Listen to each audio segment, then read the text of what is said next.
I still get nightmares. In fact, I get them so often I should be used to them by now. I'm not. No one ever really gets used to nightmares. For a while there, I tried every pill imaginable, anything to curb the fear. Excedrin PMs, melatonin, L-tryptophan, Valium, Vicodin, quite a few members of the Barbitol family.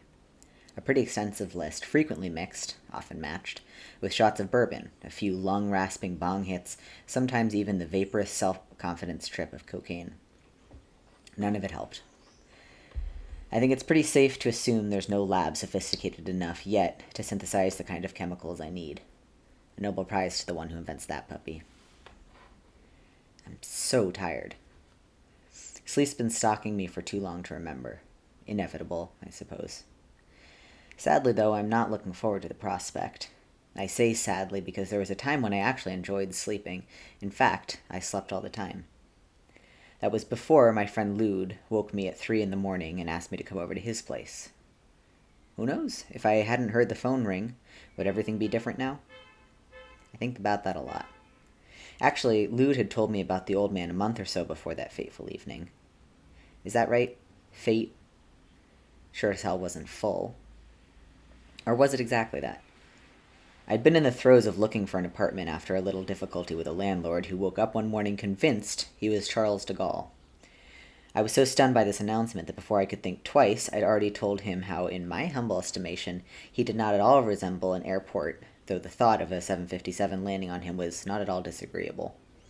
I was promptly evicted. I could have put up a fight, but the place was a nut house anyway, and I was glad to leave. As it turned out, Chucky de Gaulle burned the place to the ground a week later. Told the police a 757 had crashed into it. During the following weeks, while I was couching it from San Monica to Silver Lake looking for an apartment, Lude told me about this old guy who lived in his building. He had a first-floor apartment, peering out over a wide, overgrown courtyard. Supposedly, the old man had told Lude he would be dying soon. I didn't think much of it, though it wasn't exactly the kind of thing you forget, either. At the time, I just figured Lude had been putting it on. He likes to exaggerate. I eventually found a studio in Hollywood and settled back into my mind-numbing routine as an apprentice at a tattoo shop. It was the end of '96. Nights were cold. I was getting over this woman named Clara English who had told me she wanted to date someone at the top of the food chain. So I demonstrated my unflagging devotion to her memory by immediately developing a heavy crush on the stripper who had Thumper tattooed right below her G-string, barely an inch from her shaved pussy, or, as she liked to call it, the happiest place on earth. Suffice it to say, Lude and I spent the last few hours of the year alone, scouting for new bars, new faces, driving recklessly through canyons, doing our best to talk the high midnight heavens down with a whole lot of bullshit. We never did. Talk him down, I mean. Then the old man died. From what I can gather now, he was an American.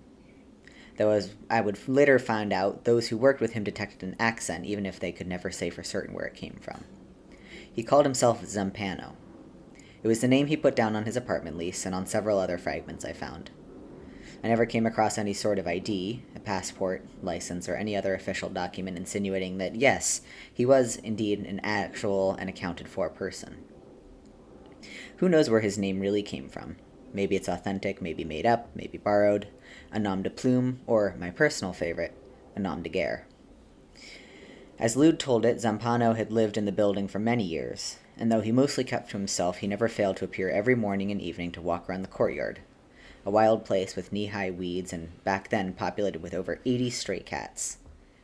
Apparently the cats liked the old man a lot, and though he offered no enticements, they would constantly rub up against his legs before darting back into the center of that dusty place. Anyway, Lude had been out very late with some woman he'd met at his salon. It was just after 7 when he finally stumbled back into the courtyard, and despite a severe hangover, immediately saw what was missing. Lude frequently came home early, and always found the old guy working his way around the perimeter of all those weeds, occasionally resting on a sun-beaten bench before taking another round. A single mother who got up every morning at 6 also noted Zampano's absence. She went off to work. Lude went off to bed. But when dusk came, and their old neighbor had still not appeared, both Lude and the single mother went to alert Flays, the resident building manager. Flays is part Hispanic, part Samoan. A bit of a giant, you could say. 6'4", 245 pounds, virtually no body fat. Vandals, junkies, you name it, they get near the building and Flays will lunge at them like a pit bull raised in a crack house. And don't think he believes size and strength are invincible. If the interlopers are carrying, he'll show them his own gun collection, and he'll draw on them, too, faster than Billy the Kid. But as soon as Lude voiced his suspicions about the old man, Pitbull and Billy the Kid went straight out the window. Flay suddenly couldn't find the keys. He started muttering about calling the owner of the building. After 20 minutes, Lude was so fed up with this hemming and hawing, he offered to handle the whole thing himself. Flays immediately found the keys, and with a big grin, plopped them into Lude's outstretched hand. Flays told me later he'd never seen a dead body before, and there was no question there would be a body, and that just didn't sit well with Flays. We knew what we would find, he said. We knew that guy was dead. The police found Zampano just like Lude found him, lying face down on the floor. The paramedic said there was nothing unusual, just the way it goes 80-some years and the inevitable kerplunk. The system goes down, lights blink out, and there you have it. Another body on the floor, surrounded by things that don't mean much to anyone except the one who can't take any of them along. Still, this was better than the prostitute the paramedics had seen earlier that day. She had been torn to pieces in a hotel room. Parts of her had been used to paint the walls and ceiling red. Compared to that, this almost seemed pleasant. The whole process took a while. Police coming and going, paramedics attending to the body, for one thing, making sure the old man was really dead, neighbors, and eventually even Flays poking their head in to gawk, wonder, or just graze on a scene that might someday resemble their own end. When it was finally over, it was very late. Lude stood alone in the apartment, the corpse gone, officials gone, even Flays, the neighbors, and other assorted snoops, all gone. Not a soul in sight. 80 fucking years old, alone in that piss hole, Lude had told me later. I don't want to end up like that. No wife, no kids, no nobody at all. Not even one fucking friend. I must have laughed because Lude suddenly turned on me. Hey, Haas, don't you think young and squirting Hey, Haas, don't think young and squirting lots of cum guarantees you shit. Look at yourself working at a tattoo shop, falling for some stripper named Thumper. And he was sure right about one thing. Zampano had no family, no friends, and hardly a penny to his name. The next day, the landlord posted a notice of abandonment, and a week later, after declaring that the contents of the apartment were worth less than $300, he called some charity to haul the stuff away. That was the night Lude made his awful discovery, right before the boys from Goodwill, or wherever they came from, swept in with their gloves and hand trucks. When the phone rang, I was fast asleep. Anybody else I would have hung up on, but Lude's a good enough friend I actually dragged my ass out of bed at 3 a.m. and headed over to Franklin. He was waiting outside the gate with a wicked gleam in his eye. I should have turned around right then. I should have known something was up, at the very least sensed the consequence lingering in the air, in the hour, in Lude's stare, and all of it, and fuck, I must have been some kind of moron to have been so oblivious to all those signs. The way Lude's keys rattled like bone chimes as he opened the main gate, the hinges suddenly shrieking as if we weren't entering a crowded building but some ancient moss-eaten crypt. Or the way we padded down the dank hallway, buried in shadows, lamps above hung with spangles of light that I swear now must have been the work of gray primitive spiders. Or probably, most important of all, the way Lude whispered when he told me things I couldn't give a damn about back then, but now, well, my nights would look a lot great shorter if I didn't have to remember them. Ever see yourself doing something in the past, and no matter how many times you remember it, you still want to scream, "Stop!" Somehow redirect the action, reorder the present? I feel that way now, watching myself tugged stupidly along by inertia, my own inquisitiveness, or whatever else. And it must have been something else. Although what exactly, I have no idea.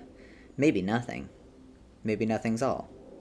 A pretty meaningless combination of words, nothing's all. But one I like just the same. Doesn't matter anyway.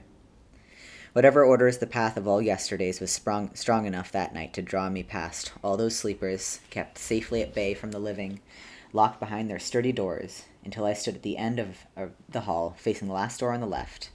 An unremarkable door, too, but still a door to the dead. Lude, of course, had been unaware of the unsettling characteristics of our literal journey to the back of the building. He had been recounting to me, in many ways dwelling upon, what had happened following the old man's death. Two things, Haas. Lud muttered as the gate glided open. Not that they make much difference. And as far as I can tell, he was right. They have very little to do with what follows. I include them only because they're part of the history surrounding Zampano's death. Hopefully you'll be able to make sense of what I can represent, though still fail to understand. The first peculiar thing, Lud told me, leading the way around a short flight of stairs, were the cats. Apparently, in the months preceding the old man's death, the cats had begun to disappear. By the time he died, they were all gone. I saw one with its head ripped off, and another one with its guts strewn all over the sidewalk. Mostly, though, they just vanished. The second peculiar thing, you'll see for yourself, Lud said, lowering his voice even more as we slipped past the room of what looked suspiciously like a coven of musicians, all of them listening intently to headphones passing around a spliff. Right next to the body, Lud continued, I found these gauges in the hardware floor, a good 6 or 7 inches long. Very weird. But since the old man showed no sign of physical trauma, the cops let it go. He stopped. We'd reached the door. Now I shudder. Back then, I think I was elsewhere, more than likely daydreaming about Thumper. This'll probably really wig you out. I don't care. But one night I even rented Bambi and got a hard-on. That's how bad I had it for her. Thumper was something else, and she sure beat the hell out of Clara English. Perhaps at that moment, I was even thinking about what those two would look like in a catfight. One thing's for sure, though, when I heard Lud turn the bolt and open Zampano's door, I lost sight of those dreams. What hit me first was the smell. It wasn't a bad smell, just incredibly strong. And it wasn't one thing either, it was an extremely layered, a patina upon progressive patina of odor, the actual source of which had long since evaporated. Back then it had overwhelmed me, so much of it, cloying, bitter, rotten, even mean. These days I can no longer remember the smell, only my reaction to it. Still, if I had to give it a name, I think I would call it the scent of human history. A composite of sweat, urine, shit, blood, flesh, and semen, as well as joy, sorrow, jealousy, rage, vengeance, fear, love, hope, and a whole lot more. All of which probably sounds pretty ridiculous, especially since the abilities of my nose are not really relevant here. What's important, though, is that this smell was complex for a reason. All of the windows were nailed shut and sealed with caulking. The front entrance and courtyard doors all storm-proofed. Even the vents were covered with duct tape. That said, this peculiar effort to eliminate any ventilation in the tiny apartment did not culminate with bars on the windows or multiple locks on the doors. Zampano was not afraid of the outside world. As I've already pointed out, he walked around his courtyard and supposedly was even fearless enough to brave the LA public transportation system for an occasional trip to the beach, an adventure even I'm afraid to make. My best guess now is that he sealed his apartment in an effort to retain the various emanations of his things and himself. Where his things were concerned, they ran the spectrum. Tattered furniture, unused candles, ancient shoes, those in particular looking sad and wounded, ceramic bowls as well as glass jars and small wood boxes full of rivets, rubber bands, seashells, matches, peanut shells, 1,000 different kinds of elaborated shaped and colored buttons. One ancient beer stein held nothing more than discarded perfume bottles. As I discovered, the refrigerator wasn't empty, but there wasn't any food in it either. Zampano had crammed it full of strange, pale books. Of course, all of that's gone now, long gone. The smell, too. I'm left with only a few scattered mental snapshots. A battered Zippo lighter with a patent pending printed on the bottom. The twining metal ridge, looking a little like some tiny spiral staircase winding down into the bulbous interior of a light socket. And for some odd reason, what I remember most of all, a very old tube of chapstick with an amber-like resin, hard and cracked. Which still isn't entirely accurate. Don't be misled into thinking I'm not trying to be accurate. There were, I admit, other things I recall about his place. They just don't seem relevant now. To my eye, it was all just junk. Time having performed no economic alchemy there, which hardly mattered, as Lud hadn't called me around to root around in those particular and, to use some of those big words I would eventually learn in the ensuing months, deracinated details of Zampano's life. Sure enough, just as my friend had described, on the floor, in fact, practically dead center, were the 4 marks, all of them longer than a hand, jagged bits of wood clawed up by something neither one of us cared to imagine. But that's not what Lude wanted me to see either. He was pointing at something else, which hardly impressed me when I first glanced at its implacable shape. Truth be told, I was still having a hard time taking my eyes off the scarred floor. I even reached out to touch the protruding splinters. What did I know then? What do I know now? At least some of the horror I took away at 4 a.m, now have before you, waiting for you a little like it waited for me that night, only without these few covering pages. As I discovered, there were reams and reams of it. Endless snarls of words, sometimes twisting into meaning, sometimes into nothing at all, frequently breaking apart, always branching off into other places I'd come across later, on old napkins, the tattered edges of an envelope, once even on the back of a postage stamp. Everything and anything but empty. Each fragment completely covered with a creep of years and years of ink pronouncements.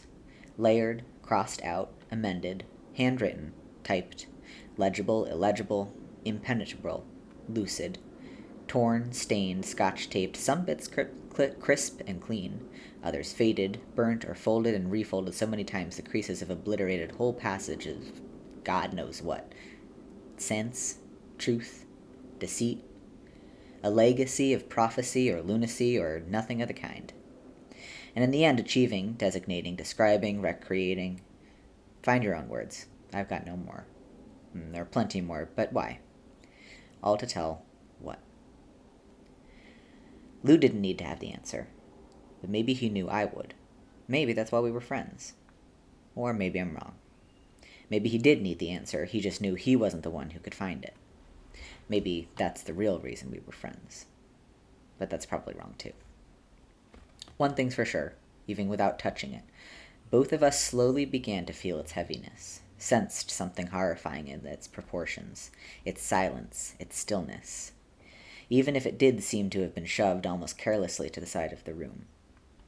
I think now if someone had said, "Be careful," we would have. I know a moment came when I felt certain its resolute blackness was capable of anything, maybe even of slashing out, tearing up the floor, murdering Zampano, murdering us, maybe even murdering you. And then the moment passed. Wonder, and the way the unimaginable is sometimes suggested by the inanimate, suddenly faded. The thing became only a thing. So I took it home. Back then, well, it's way back then now, you probably could have found me downing shots of whiskey at La Poubelle, annihilating my inner ear at Bar Deluxe, or dining at Jones with some busty redhead I'd met at House of Blues, our conversations traversing wildly from clubs we knew well to clubs we'd like to know better. I sure as fuck wasn't bothered by Old Man Z's words. All of those signs I just now finished telling you had quickly vanished in the light of subsequent days, or had never been there to begin with, existing only in retrospect. At first, only curiosity drove me from one phrase to the next. Often a few days would pass before I'd pick up another mauled scrap, maybe even a week. But still I returned, for 10 minutes, maybe 20 minutes, grazing over the scenes, the names, small connections starting to form, minor patterns evolving in those spare slivers of time. I never read for more than an hour. Of course, curiosity killed the cat, and even if satisfaction supposedly brought it back, there's still that little problem with the man on the radio telling me more and more about some useless information. But I didn't care. I just turned the radio off. And then one evening I looked over at my clock and discovered 7 hours had passed. Lute had called, and I hadn't even noticed the phone ring. I was more than a little surprised when I found his message on my answering machine. And that wasn't the last time I lost sense of time either. In fact, it began to happen more often, dozens of hours just blinking by, lost in the twist of so many dangerous sentences. Slowly but surely, I grew more and more disoriented, increasingly more detached from the world, something sad and awful straining around the edges of my mouth, surfacing in my eyes. I stopped going out at night. I stopped going out. Nothing could distract me. I felt like I was losing control. Something terrible was going to happen. Eventually, something terrible did happen. No one could reach me. Not Thumper, not even Lude. I nailed my windows shut, threw out the closet and bathroom doors, storm-proofed everything, and locks. Oh, yes. I brought plenty of locks, chains, and a dozen measuring tapes, nailing all of those straight to the floor and walls. They looked suspiciously like lost metal rods. or from a different angle, the fragile ribs of some alien ship. However, unlike Zampano, this wasn't about smell, this was about space. I wanted a closed, inviolate, and most of all, immutable space. At least the measuring tapes should have helped. They didn't. Nothing did. I just fixed myself some tea on the hot plate here. My stomach's gone. I can barely even keep this honey milk stuff up down, but I need the warmth. I'm in a hotel room now. My studio's history. A lot these days is history. I haven't even washed the blood off yet. Not all of it's mine, either. Still caked around my fingers, signs of it still on my shirt. What's happened here, I keep asking myself. What have I done? What would you have done? I went straight for the guns and I loaded them, and then I tried to decide what to do with them. The obvious thing was shoot something. After all, that's what guns are designed to do, shoot something. But who, or what? I didn't have a clue. There were people and cars outside my hotel window. Midnight people I didn't know. Midnight cars I'd never seen before. I could have shot them. I could have shot them all. I threw up in my closet instead. Of course, I have only my own immeasurable stupidity to blame for winding up here. The old man left plenty of clues and warnings. I was the fool to disregard them. Or was it the reverse? Did I secretly enjoy them? At least I should have had some fucking inkling what I was getting into when I read this note, written just one day before he died, January 5th, 1997. Whoever finds and publishes this work shall be entitled to all proceeds. I ask only that my name take its rightful place. Perhaps you will even prosper. If, however, you discover that readers are less than sympathetic, and choose to dismiss this enterprise out of hand, then may I suggest you drink plenty of wine and dance in the sheets of your wedding night, for whether you know it or not, now you are truly prosperous. They say truth stands the test of time. I can think of no greater comfort than knowing this document failed such a test. Which back then meant absolutely nothing to me. I sure as hell didn't pause to think that some lousy words were going to land me in a shitty hotel room saturated with the stink of my own vomit. After all, as I fast discovered, Zampano's entire project is about a film which doesn't even exist. You can look. I have.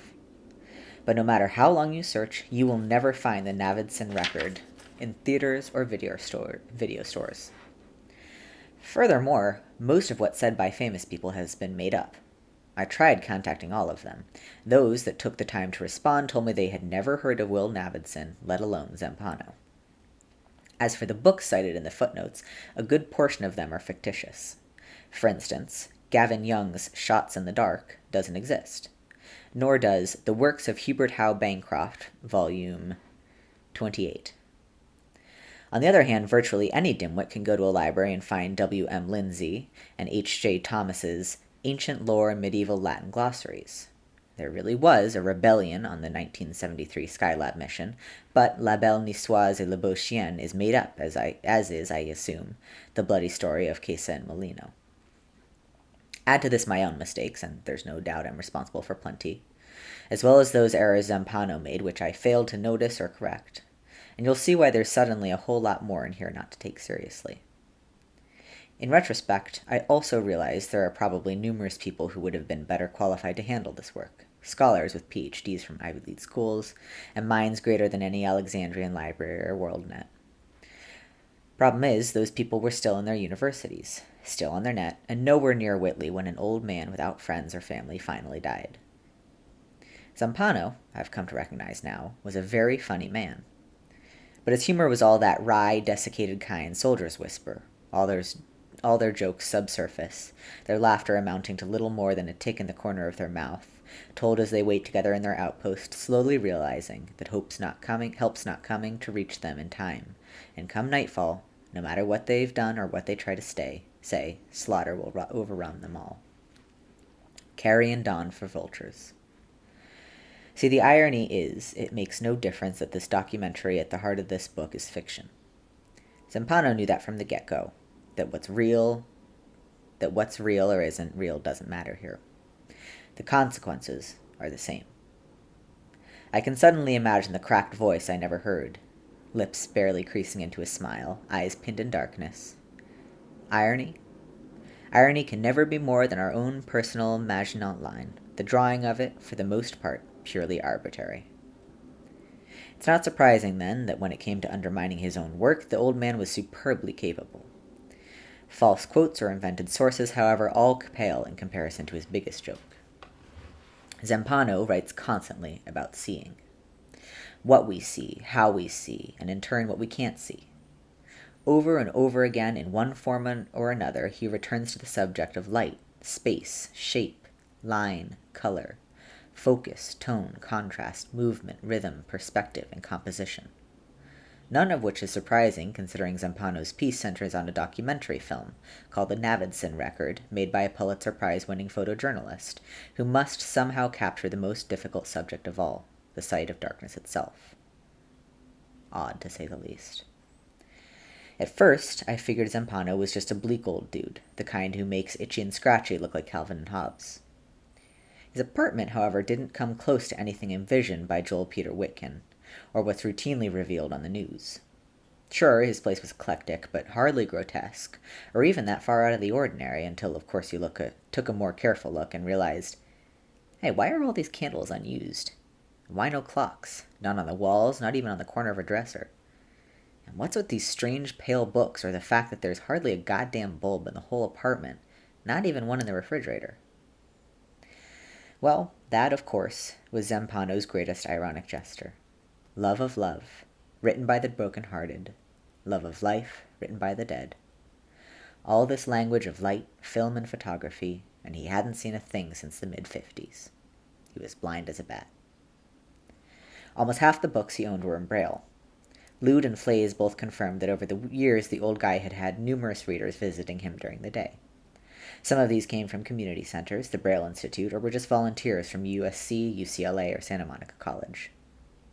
No one I ever spoke with, however, claimed to know him well, though more than a few were willing to offer me their opinions. One student believed he was certifiably mad. Another actress who had spent a summer reading to him thought Zampano was a romantic. She had come over one morning and found him in a terrible way. At first I assumed he was drunk, but the old guy never drank, not even a sip of wine. Didn't smoke either. He really just lived a very austere life. Anyway, he wasn't drunk, just really depressed. He started crying and asked me to leave. I fixed him some tea. Tears don't frighten me. Later, he told me it was heart trouble. Just old heartache matters, he said. Whoever she was, she must have been really special. He never told me her name. As I eventually found out, Zampano had 7 names he would occasionally mention. Beatrice, Gabrielle, Anne-Marie, Dominique, Elaine, Isabel, and Claudine. He apparently only brought them up when he was disconsolate, and for whatever reason dragged back into some dark, tangled time. At least there's something more realistic about his 7 lovers than one mythological Helen. Even in his 80s, Zampano sought out the company of the opposite sex. Coincidence had no hand in arranging for all of his readers to be female. As he openly admitted, there is no greater comfort in my life than those soothing tones cradled by a woman's words. Except maybe his own words.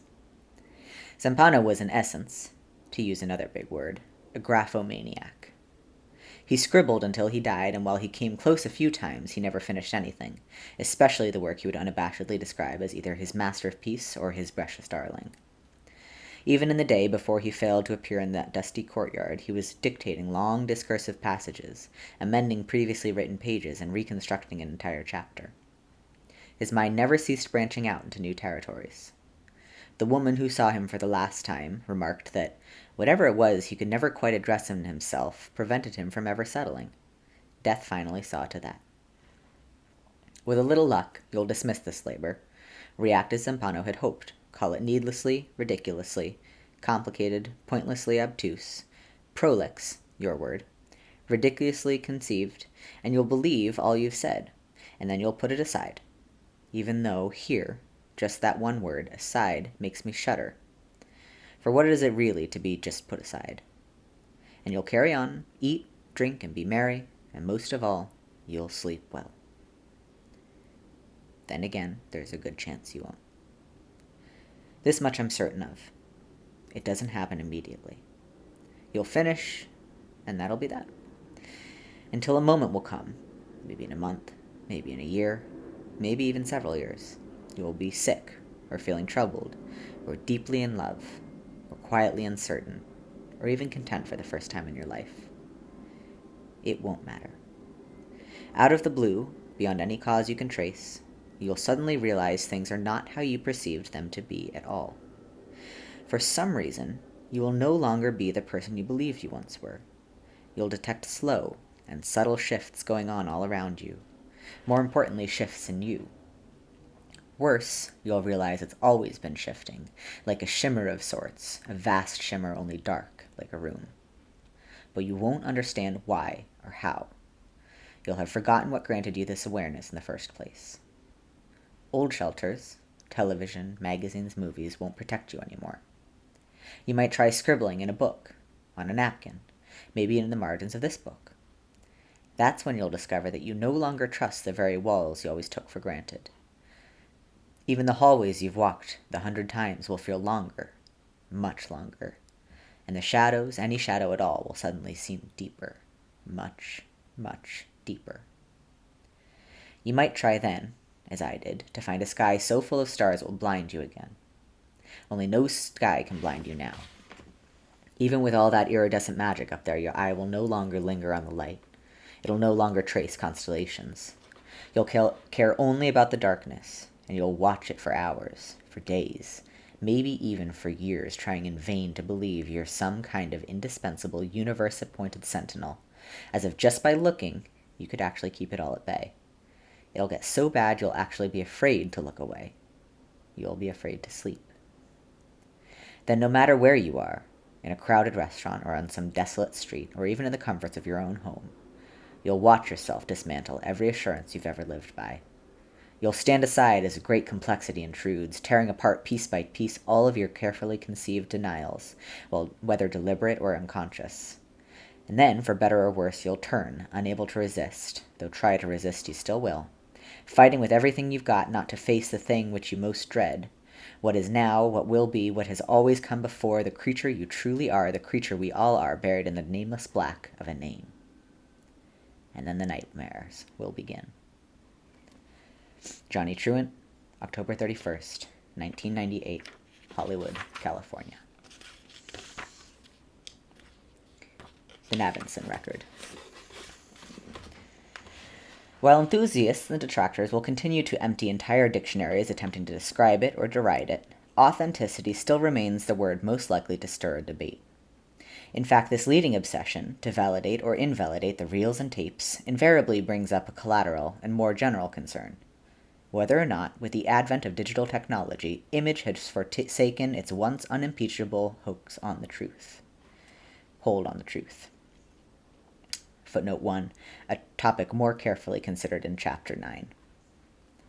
For the most part, skeptics call the whole effort a hoax, but grudgingly admit that Navinson Records is a hoax of exceptional quality. Unfortunately, out of those who accept its validity, many tend to swear allegiance to tabloid UFO sightings. Clearly, it is not easy to appear credible when, after vouching for the film's verity, the discourse suddenly switches to why Elvis is still alive and probably wintering in the Florida Keys. Footnote 2. See Daniel Bauer's Resurrection on Ash Tree Lane, Elvis, Christmas Past, and Other Non-Entities, published in The House, New York, Little Brown, 1995. Pages 167 to 244, in which he examines the inherent contradiction of any claim alleging resurrection as well as the existence of that place. One thing remains certain. Any controversy surrounding Billy Meyer's film on flying saucers, footnote 3, or for that matter the Continually Fairies, Kirlian photography, Ted Serios' thoughtography, or Alexander Gardner's photograph of the Union Dead, has been supplanted by the house on Ash Tree Lane. Though many continue to devote substantial time and energy to the antinomies of fact or fiction, representation or artifice, document or prank, as of late, the more interesting material dwells exclusively on the interpretation of events within the film. This direction seems more promising, even if the house itself, like Melville's behemoth, remains resistant to summation. Much like its subject, the Navinson record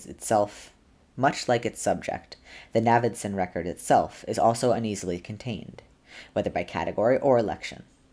If finally catalogued as a Gothic tale, contemporary urban folk myth, or merely a ghost story as some have called it, the documentary will still, sooner or later, slip the limits of any one of those genres. Too many important things in the Navidson record jut out past the borders.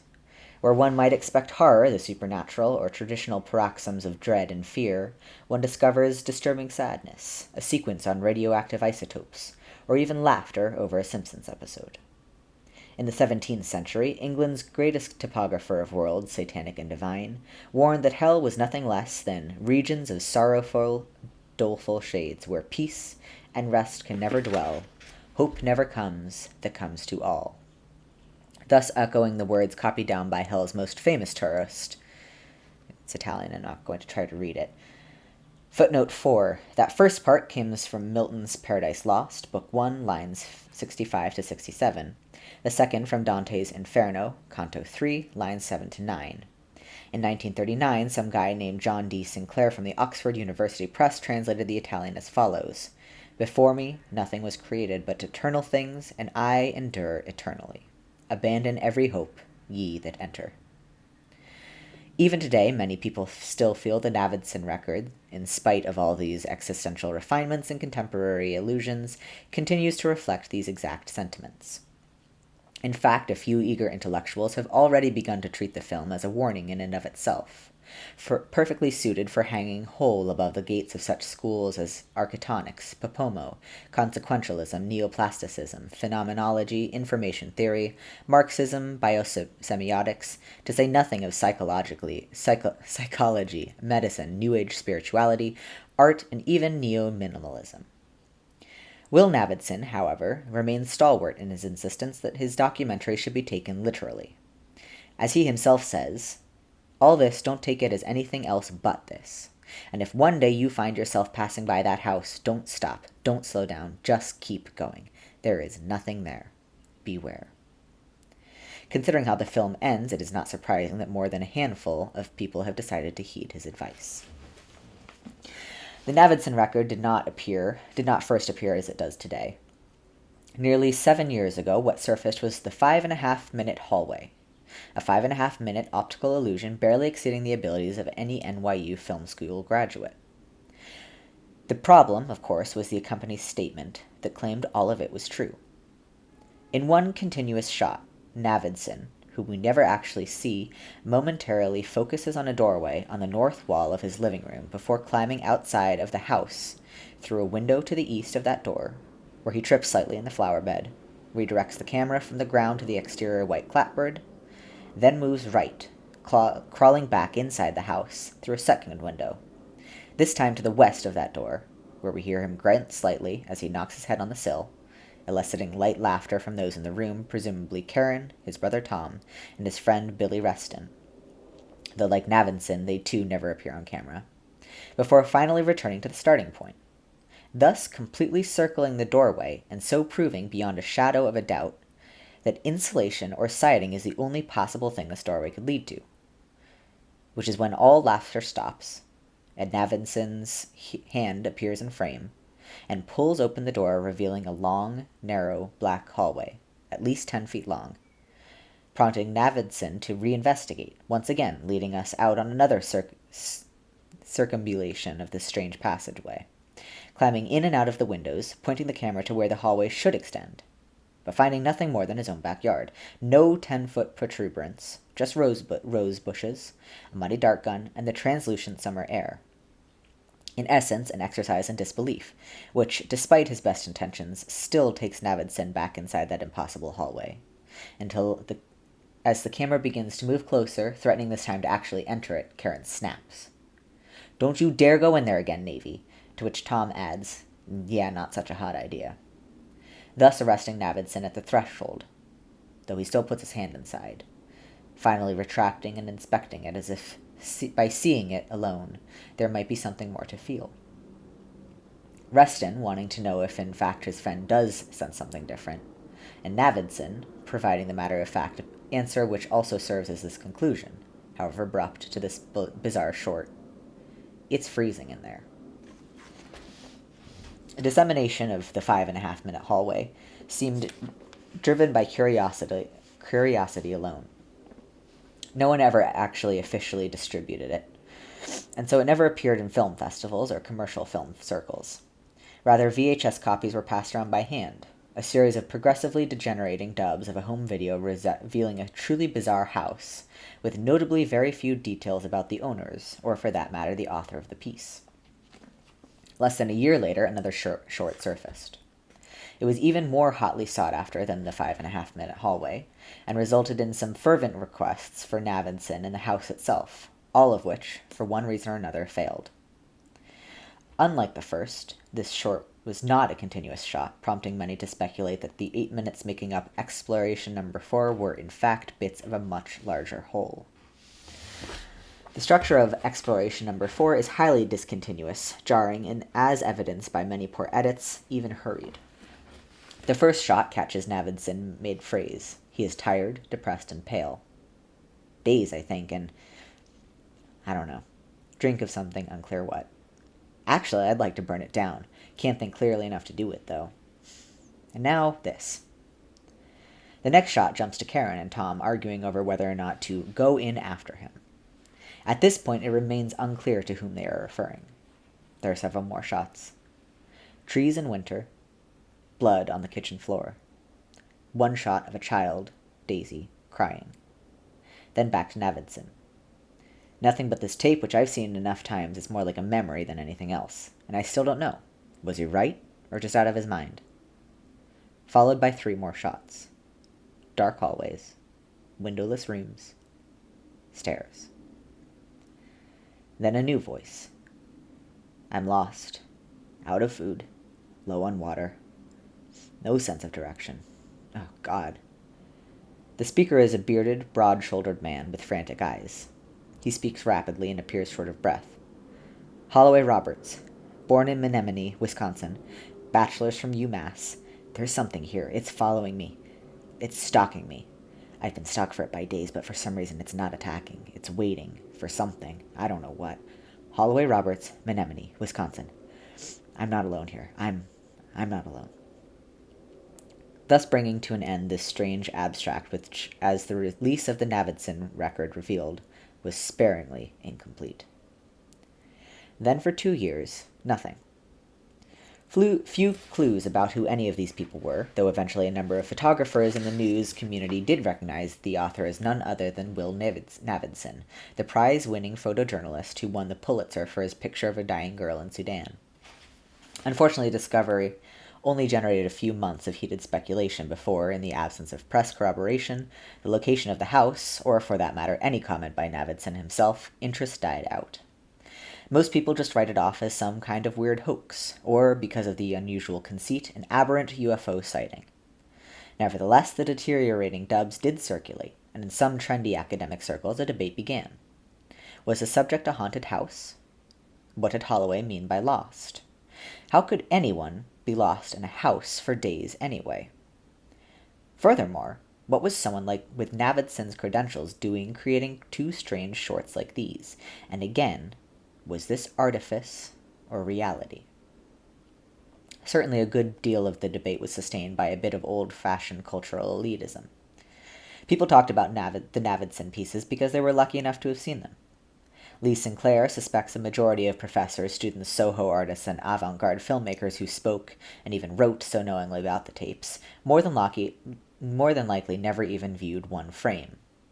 There just weren't that many copies available. Footnote 6. Lee Sinclair's Degenerate in the 20th Century Dub edited by Tony Ross. New York, CCD, Zeus Press, 1994, pages 57 through 91. While the 5.5-minute hallway and Exploration Number 4 have been respectively called a teaser and a trailer, they are also, in their own right, peculiar cinematic moments. On a purely symbolic level, they afford a vast potential for examination. The compression of space, the power of the imagination to decompress that space, the house as a trope for the unlimited and the unknowable, etc., etc. On a strictly visceral level, they provide ample shocks and curiosities. However, the most unnerving aspect about both pieces is their ability to convince us that everything really happened, some of which can be attributed to the verifiable elements, Holloway Roberts, Will Navidson, et al. but most of which must be chalked up to the starkness of the production, the absence of makeup, expensive soundtracks, or crane shots. Except for framing, editing, and in some case subtitles, footnote 7, arguably interpretive, especially in the case of Holloway's garbled patter, where even the subtitles appear as incomprehensible onomatopoeia or just question marks. There is virtually no room for creative intrusion. Who would have suspected that almost 3 years after the 5.5-minute hallway began appearing in VHS, Miramax would quietly release the Navidson Record in a limited run and almost immediately unsettle audiences everywhere. Since the opening 3 years ago last April, footnote 8 IE 1993, in New York and Los Angeles, the Navidson Record has been screened nationwide, and while hardly a blockbuster, the film continues to generate revenues as well as interest. Film periodicals frequently publish reviews, critiques, and letters. Books devoted entirely to the Navidson Record now appeared with some regularity. Numerous professors have made the Navidson Record required viewing for their seminars, while many universities already claim that dozens of students from a variety of departments have completed doctoral dissertations on the film. Comments and references frequently appear in Harper's, The New Yorker, Esquire, American Heritage, Vanity Fair, Spin, as well as on late-night television. Interest abroad is equally intense. Japan, France, and Norway have all responded with awards, but to this day the spectral Navidson has yet to appear, let alone accept any one of these. Even the garrulous Weinstein brothers remain unusually reticent about the film and its creator. Interview magazine quoted Harvey Weinstein as saying, "It is what it is." Footnote 9, Mirjana Gorachevska's Home Front in Gentleman's Quarterly, Volume 65, October 1995, page 224. The Navidson Record now stands as part of this country's cultural experience yet, in spite of the fact that hundreds of thousands of people have seen it, the film continues to remain an enigma. Some insist it must be true, others believe it is a trick on par with Orson Welles' radio comp The War of the Worlds. Others could care less, admitting that either way the Navidson Record is still a pretty good tale. Still many more have never even heard of it. These days, with the unlikely prospect of any sort of post-release resolution or revelation, Navidson's film seems destined to achieve at most cult status. Good storytelling alone will guarantee a healthy sliver of popularity in the years to come, but its inherent strangeness will permanently bar it from any mainstream interest.